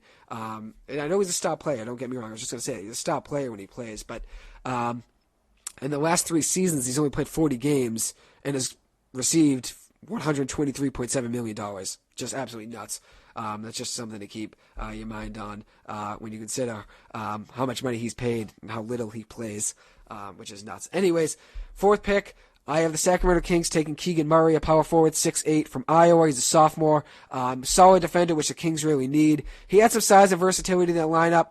He's a scorer as well. I'm a big fan of Jaden Ivey, but I think the Kings really don't need another guard. I feel like they need a big man. They already drafted De'Aaron Fox. They already have De'Aaron Fox. Drafted Davion Mitchell last year. A few years ago, drafted Tyrese Halliburton. Obviously traded him, but they really need to give De'Aaron Fox the help he deserves. The Kings haven't made the playoffs since 2006, so drafting another guard and just doing the same thing they've been doing for the last 5 years, I don't think really will work. Obviously, they traded this last year for Domantas Sabonis, which was a help for De'Aaron Fox, and then also drafted a few years ago, 4 or 5 years ago now, 4 years ago now, I know that for sure in the 2018 draft, drafted Marvin Bagley from Duke, and that obviously didn't work out. So I guess they took a stab at trying to draft a power forward, trying to draft a big man, and obviously didn't work out. But I think Keegan Murray would be a great pick for them here. I'm a big fan of Jaden Ivey. I think he's a better player than Keegan Murray, but I think Keegan Murray is a better fit for Sacramento and what they need right now. Murray averaged 23.5 points per game, 8.7 rebounds, 1.5 assists, 1.9 blocks. 1.3 steals to go along with 39.8% shooting from three and 55.4% from the floor shooting. Sacramento was 24th in three-point percentage with 34.4% shooting from three. So you could definitely use help from three. It definitely could use help shooting, which Murray can help with both of those. And then they were also 26th, the Kings were, in the NBA with 42.9 rebounds per game, and Murray can help there as well. So I see Murray being a big help for the Kings if he were to be the pick there. Anyways, fifth overall, the Detroit Pistons. I have them taking Shaedon Sharpe. My shooting guard, 6'6", from Kentucky. He's a freshman. Very athletic, explosive guard who can shoot the ball well.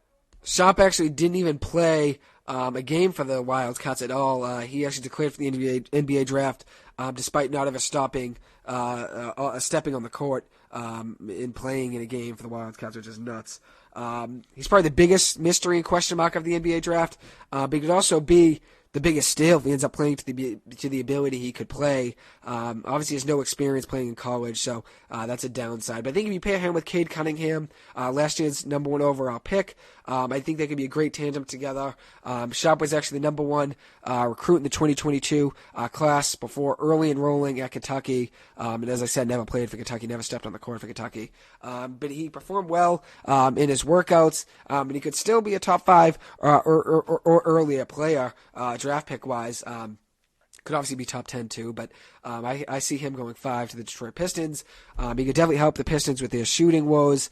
They were third worst in the NBA in scoring per game last year, scoring 104.8 points per game, and then also a second worst in the NBA in three-point percentage, 32.6% from three. So I think Sharpe could contribute in helping them solve both of those needs.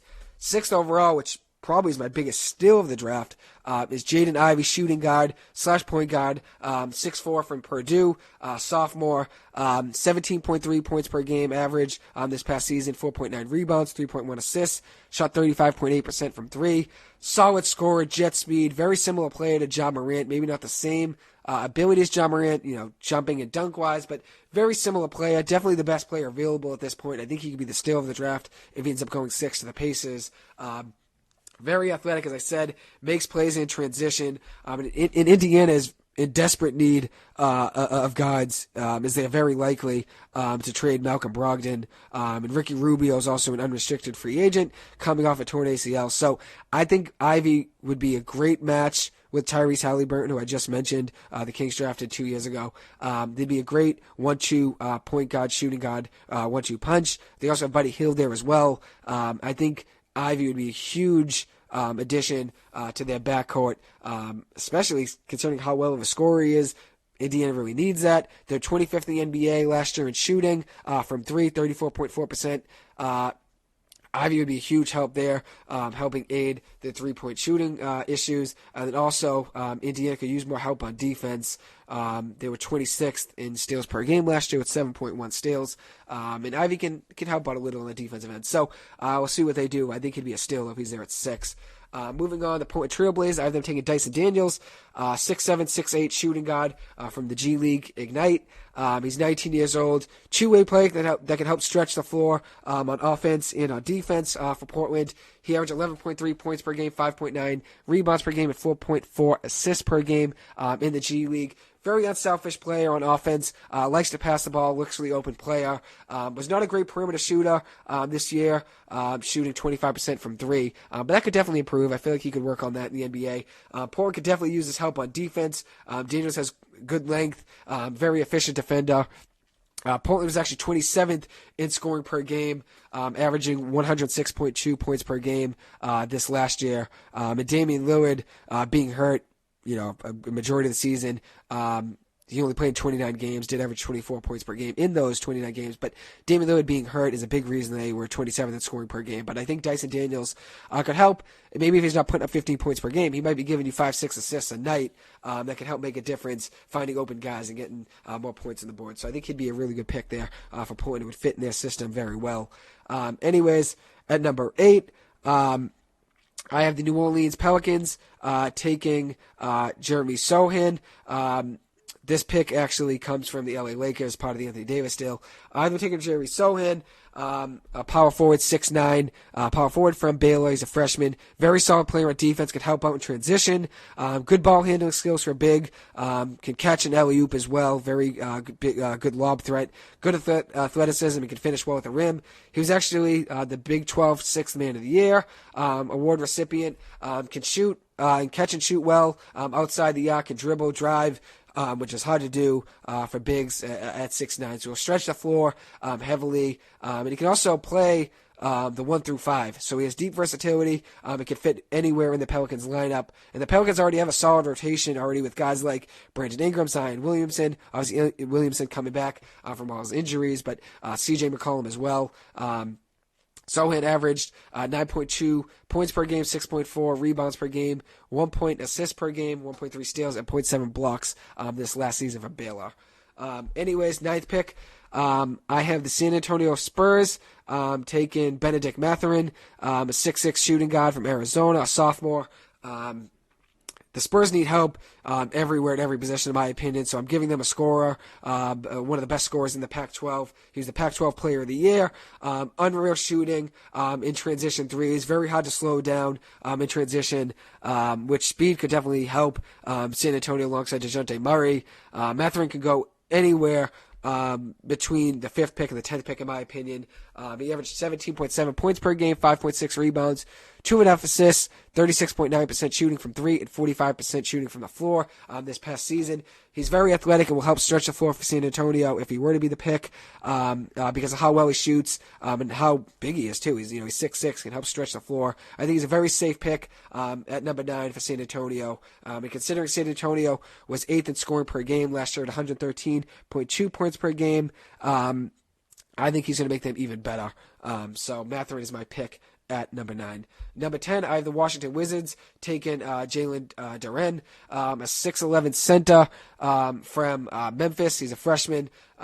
He averaged 12 points per game, 8.1 rebounds, shot 59.7% from the field, along with 2.1 blocks per game. I think he will help protect the basket and hoop very well for Washington. I think they need that. He's a great rim protector. He shot not very well. He's not a very good outside shooter, which I know a lot of big men nowadays rely on. So he's not going to give you any shots from 3. So he's not going to really help spread the floor there. But he'll help protect the floor on protect the hoop on defense. He'll also score in the paint to help the Wizards, which obviously they need help everywhere. I was going to say they need help in the paint. They need help everywhere, though, the Wizards. That's just the reality of it. Besides Bradley Beal, who actually has expressed his wish to stay in Washington, he's got more loyalty than any player in the NBA. The Wizards really do need to help Beal out. Obviously, Beal could be traded. I mean, who knows? I don't think they're going to trade him. I don't think he wants to be traded. But Washington definitely needs to rebuild. They do have Porzingis and Kuzma to help Beal. Their only, really star is Bradley Beal. They have 2 good players there in Porzingis and Kuzma. I guess Porzingis, some people might consider a star still, but I guess it depends on your interpretation. But the Wizards could definitely use a point guard, but I don't think any point guards are really worth taking here at number 10. Maybe Ty Washington, but I don't think he'll be going here number 10. Washington could definitely use perimeter shooting help, which I know Duren's not going to help there at all. They were ranked 26th in the NBA with 34.2% shooting from 3 and were 22nd in scoring with 108.6 points per game. So they have a lot to improve upon, the Wizards. Anyways, moving on to the 11th pick, the New York Knicks. I have them taking Johnny Davis, a 6'5 shooting guard from Wisconsin, a sophomore. He would definitely help the Knicks. The Knicks need scoring. And Davis could be a huge contributor on the offensive end, getting R.J. Barrett and Julius Randle some help scoring, putting points on the board. Davis averaged 19.7 points per game in his sophomore season for Wisconsin. 8.2 rebounds to go along with 1.2 steals, so he can play defense. 2.1 assists. They also shot 38.9% from 3 as a freshman. He was only 30.6% as a sophomore this year, so it went down a little. But did shoot 42.7% percent from the floor. I think Davis would be a steal at number 12 if he were to fall to Oklahoma City at 12, and I think the Knicks take him at 11. I think he would fit very well in Oklahoma City's offense, though, with their rebounding needs and their shooting from three needs and their scoring needs. I think he would be a steal for Oklahoma City at 12, but I think Davis goes 11. I think the Knicks, if they like him and he's there and he's available at 11, I think they take him. I've been hearing a lot that the Knicks could trade Mitchell Robinson in a sign-and trade, which could make a center a huge need for them. And he could leave as a free agent too, I believe, Robinson. So I guess they could go a big man as well. The Knicks were 27th in the NBA in field goal percentage last year, shooting 43.5% from the field. They were fourth in the NBA in rebounds, so they rebounded very well, 46.1 rebounds per game. But they were 26th in scoring at 106.5 points per game. So they definitely could use scoring, and Davis shooting 19.7 points per game off of 38.9% shooting from three and 42.7% shooting from the field could definitely help the Knicks with what they need. Moving on, Oklahoma City. This pick comes from the Paul George trade from the LA Clippers. I got them taking A.J. Griffin, a freshman shooting forward, small forward, excuse me. I guess he could be a shooting guard too. Shooting guard, small forward. A.J. Griffin, 6'6" from Duke. He's had injury issues in the past. He had a left knee injury before last season at Duke, which was part of the reason he was on a minutes restriction for some of this season. He missed most of his last 2 years of high school, I was reading, actually, with injuries. So his medicals will definitely be important. It could be a reason he maybe slips. But this past year at Duke, averaged 10.4 points a game, took along with 3.9 rebounds, 1 assist, 44.7% shooting from threes, an elite shooter, and then was also shooting 54.7% from the floor. He's not the best defender, but he's got a good frame to develop into a good defender, and his defense would definitely get better over time, especially if he puts on more muscle. But I think he'd be a great pick for the Thunder, considering how bad they were at shooting last year. As I said before, they were dead last in three-point percentage at 32.3% shooting from three. They were dead last in points per game and also field goal percentage, and A.J. Griffin would be a huge primary part in them fixing their issues in shooting from 3 points per game and field goal percentage. I think he'd be a great pick for them at 12. And Griffin was a primary part of Duke's Final Four run this past year. So, very good player. And obviously, Oklahoma City knows what they're doing. What a great rebuilds by Oklahoma City's GM, Sam Presti. In the next 5 years, I think they could be a powerhouse. I think the sky's the limit for them. They own 19 first-round picks and 19 second-round picks in the next 8 drafts, which is wild. 38 draft picks over the next 8 drafts. So they're going to have their choosing of players in the draft and then also in trades trying to get star players. So the really interesting thing about them is that their draft selections, at number 12 here, they could swing and miss at a guy at 12 here, considering the fact that, they could take a risk on a guy that falls at 12 with, concerns, like let's say Shaedon Sharpe, because that's the luxury of being a team that's rebuilding with 38 draft picks. You could take a stab at a guy like Sharpe falling at 12. Since you have 38 draft picks over the next 8 years, who cares? Take a swing and a miss. Who cares? That's a really cool thing, and I think Oklahoma City is set up bright for the future. 5 years from now, I think they will be an NBA powerhouse. Anyways, moving on now to the Charlotte Hornets, which I want to make one more last point, actually, about Oklahoma City. They could be a powerhouse 5 years from now, just considering how many draft picks they have. Who knows? The sky could be the limit for them. If they hit on some of their draft picks, they could trade for guys with those draft picks. They could trade for a star player in this year's draft, next year's draft. They could trade up in the draft with all those picks and take, the number 1 pick of the draft. They could do anything with these draft picks. They could trade for an established player, like, who knows, let's say a Damian Lillard, Bradley Beal. They could do anything with these draft picks. So I'm really excited to see what Oklahoma City does in the next 5 years. I think they're set up great for the future. Anyways, I'm sorry to get sidetracked. 13th pick, I got the Charlotte Hornets taking Mark Williams, a 7-foot sophomore from Duke. He's a center. He averaged 11.2 points per game to go along with 7.4 rebounds, 2.4 blocks. Was a 72.1% shooter from the floor this year. He doesn't contribute much from the perimeter at all. I don't even think he even hit a 3. But the Hornets definitely need help desperately at the center position. I believe right now their starting center would be Montrezl Harrell. And I think Mark Williams would contribute a ton to this team. 7 foot with a 7'7" wingspan, a 9'9" standing reach, which is absolutely nuts. He also is an explosive shot blocker in the paint, protects the rim well, as well as anyone in the draft, that is. He will contribute immediately on the defensive end in the paint and in the post. His post game definitely got better this past year, and he is a lob threat as well in the offensive end. He can also finesse some hook shots too, so I think he could develop that maybe a little bit more in the NBA. He shot 72.7% from the free throw line this past season, which was much better than his freshman year stat of 53.7% from the free throw line. So he got better this last year. So I think he could be a great pick at 13 to Charlotte. The Charlotte Hornets also have the 15th pick, so who knows? Maybe they could take him there. Moving on now to my last pick of the lottery picks, the 14th pick, the Cleveland Cavaliers. I have them taking Ochai Agbaji, a 6'6" shooting guard from Kansas. He's a senior, 22 years old, so he's got a little bit more experience than any other player. That would probably be a lottery pick. He was a 2022 NCAA champion, Big 12 Player of the Year, first team All Big 12. He was the NCAA Final Four Most Outstanding Player. It was also a first team All-American. He played very well in the Big 12 this year, averaging 20 points per game in Big 12 play. He's also 22 years old, so he goes to a team where he's just about the same age as guys like Colin Sexton and Darius Garland, who played 4 years in the NBA, 3 years respectively in the NBA, which is really crazy. But I think he could be a guy like Donovan Mitchell, where he goes from playing 4 years, Donovan Mitchell's case, playing 4 years at Louisville, or Agbaji playing 4 years at Kansas, going into the NBA and just becoming a star right away. I think that could be a potential possibility with him. I think he's going to be a really good player in the NBA.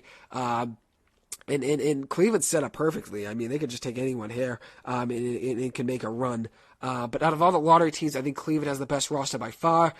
Darius Garland and Colin Sexton. Colin Sexton's a restricted free agent this year, but that's a great young backcourt there. Then you've got Kevin Love, Isaac Okoro. Okoro's the 5th pick in the 2020 draft. Then you got Evan Mobley, the 3rd pick of the 2021 NBA draft, to go along with Lauri Markkanen, Jared Allen. Out of all the lottery teams I said, I think Cleveland has the best team by far. So I think if they add Agbaji, the sky's the limit potentially for this team. I think they're going to be a really good team next year, Cleveland. They got a ton of depth and a ton of talent. I don't see why not they can't be a top 6 team in the Eastern Conference next year.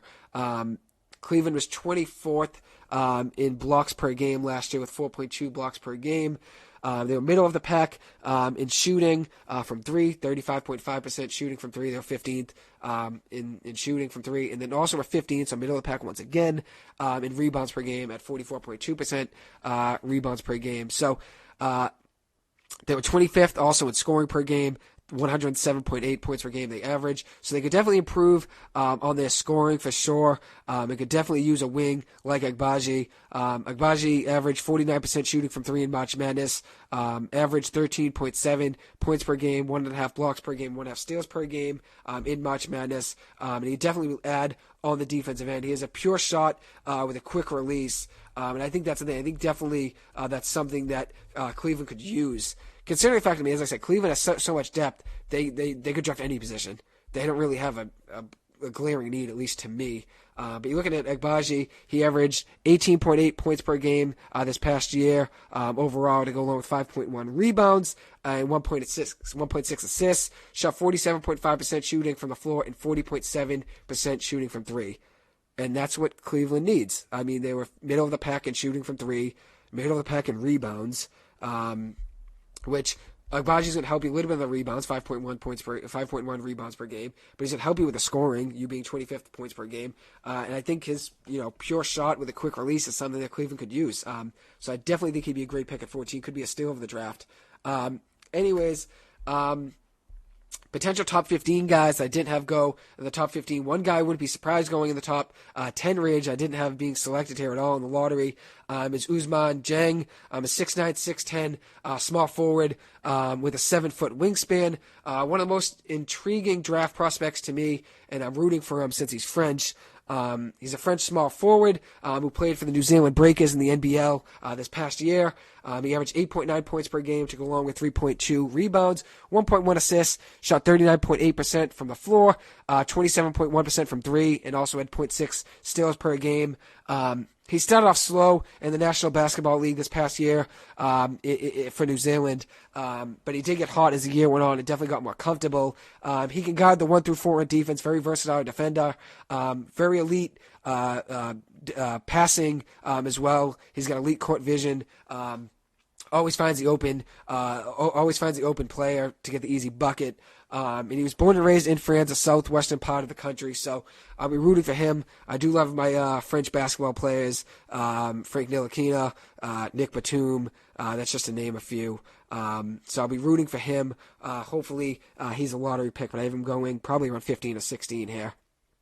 Anyways, another guy is Ty Washington, a point guard, 6'4" point guard from the University of Kentucky. He's a freshman, so a young kid. I see him being potentially another young star point guard in the NBA from Kentucky. I know De'Aaron Fox stepped right into the NBA and was a star right away. Tyler Hero made a mark in the NBA right away. Then you got guys like Tyrese Maxey, Emmanuel Quickley, Rajon Rondo, Devin Booker, Jamal Murray, just to name a few. Kentucky's had a lot of good guys go to the NBA, even Malik Monk. I know he struggled on the Hornets, but this last year with the Lakers was a good player, had a couple good runs for them shooting threes. So I think he could be another good guard player from Kentucky in the NBA. He has had his injury issues. He was projected to be at one point a top 10 to 12 pick in the draft, but has now dropped, I think, a little bit expectations wise. I mean, he still could be a top 10 player. Who knows? A top 12 pick. Very active defender, gets involved on the defensive end, and also plays very hard. That's one thing I like about him. He never quits. He's also a good mid-range shooter as well. So we'll have to see where he goes in the draft. So now moving on to my last segment, I'm going to talk about the Celtics and Clippers potential draft picks at number 43 and 53. The Celtics have the 53rd pick. The Clippers have the 43rd pick. I feel like both teams could use an extra point guard. The Celtics could definitely use a floor general. They need another scorer as well. They could definitely use bench depth. So whether it be another center to help Rob Williams get more time and more rest, or a point guard that could help at least calm the team down in moments. I don't think they're going to have a point guard at 53, at least a starting point guard. They get maybe a guy for the future, maybe a draft and stash type of player, but the Celtics could definitely use another point guard. I think the Clippers could definitely use a point guard as well, since really Reggie Jackson's the only true point guard that's going to get a lot of minutes on the Clippers. So I think they could use another point guard as well, and maybe another center as well. I think they could use another backup big man to go along with Hartenstein and Zubats. Anyways, so now some guys to keep your eyes on for the Celtics and the Clippers draft picks. Khalifa Diop is the 4th-ranked center on ESPN. He's a 7'1" center playing in Spain right now. Born in Senegal, 20 years old right now. I saw on NBA.com that he won the 2021-2022 Euro Cup Rising Star Trophy in the 2021-2022 Euro Cup season, which is the second-tier league in the Euro League. So kind of like, I guess, a AAA in baseball, just a notch below, the big leagues. So kind of like the G League in the NBA, I guess. He shot 62% from the floor this past season in Spain to go along with 6.5 points per game, 4 rebounds per game, and 0.7 blocks per game, and an average of 16 minutes per game on the floor. So he's very efficient for the time he plays. 6.5 points per game to go along with 4 rebounds, and just about a block per game isn't bad at all. I think he could be. I don't think he has the athleticism of Robert Williams, but I think he can move well from a big man. He has a nice jump hook and also is an alley-oop threat. So maybe he can have a similar role to Robert Williams did in his first 2 to 3 years, playing 8 to 10 minutes off the bench and getting limited minutes. But I think he's got to keep your eye on. Next, Ishmael Kamagati, my favorite draft prospect, probably in the draft. 6'10", 6'11" center from Paris. He played for the Paris basketball team this past year, 21 years old. He's currently the 6th-ranked center on ESPN. He's born and raised in Paris in the 19th arrondissement. I would love to see him on the Clippers. I'd love to see the Clippers grab him at 43 if he's still available. He played in the LNB this past year, which is a basketball league in France, with 2 professional tiers. He played 3 years for Paris. He played his last year in the Pro A division, which is the top tier of the 2 tiers in the French professional basketball league. The LNB stands for La Ligue Nationale de Basket in France, and he was an LNB All-Star All-Star in 2021, was also the recipient and winner of the Best Offender Award in the LNB Pro A division in 2022. So that's the top division in the France Basketball League. He won the Best Offender. So I think he'd be a very versatile player in the NBA. He averaged 11.3 points per game to go along with 6.3 rebounds per game, 0.7 assists per game, shot 64.3% from the floor, does not shoot threes at all. So, as I said, a lot of big men nowadays shoot threes as a way to spread the floor and also get themselves more space so they can drive to the lane and get people, to pump fake. He's not going to really do too much of that. But Kamagati did average 1.6 blocks per game. He's a great rim protection with great size. As I said, 6'10", 6'11", with a 7'3" wingspan. And then factor in as well, he's going to put on more muscle, I'm sure. He's got, a skinnier frame, which I'm sure he's going to put on more muscle in the NBA, and he'll probably develop a bigger and more muscular frame over the next few years. But I think he puts that on more muscle, and gets a bigger frame. I think he's going to be great, potentially in the NBA one day. He's got great athleticism and agility. He's an excellent shot blocker, as I said. Uses his size well on offense. He's a lob threat on alley-oops, and he's solid off the pick and roll as well. He actually played alongside Celtics 2021 second-round draft selection, Juwan Begaron, who I'm a big fan of as well. I actually predicted the Celtics drafting him last year with the 45th pick, so hopefully this year one of my teams, either the Clippers or the Celtics, gets Kamagati. But anyways, I saw some of Kamagati's highlights from this past year of Begaron and him utilizing the pick and roll to slice up defenses. Begaron had a solid season actually for Paris, 11.1 points per game, 4.2 rebounds, 1.5 assists, 1.5 steals, to go along with 30.9% shooting from three. He's a solid shooting guard prospect that I think will develop into a Celtics role player one day off the bench. Hopefully, in my eyes, I'm a big fan of him. But anyways, Paris did struggle this year with Kamagati and Begaron on the team in the 2021-2022 LNB season. They were 13-21 in the Pro A BetClick Elite Division, so the top division of the LNB.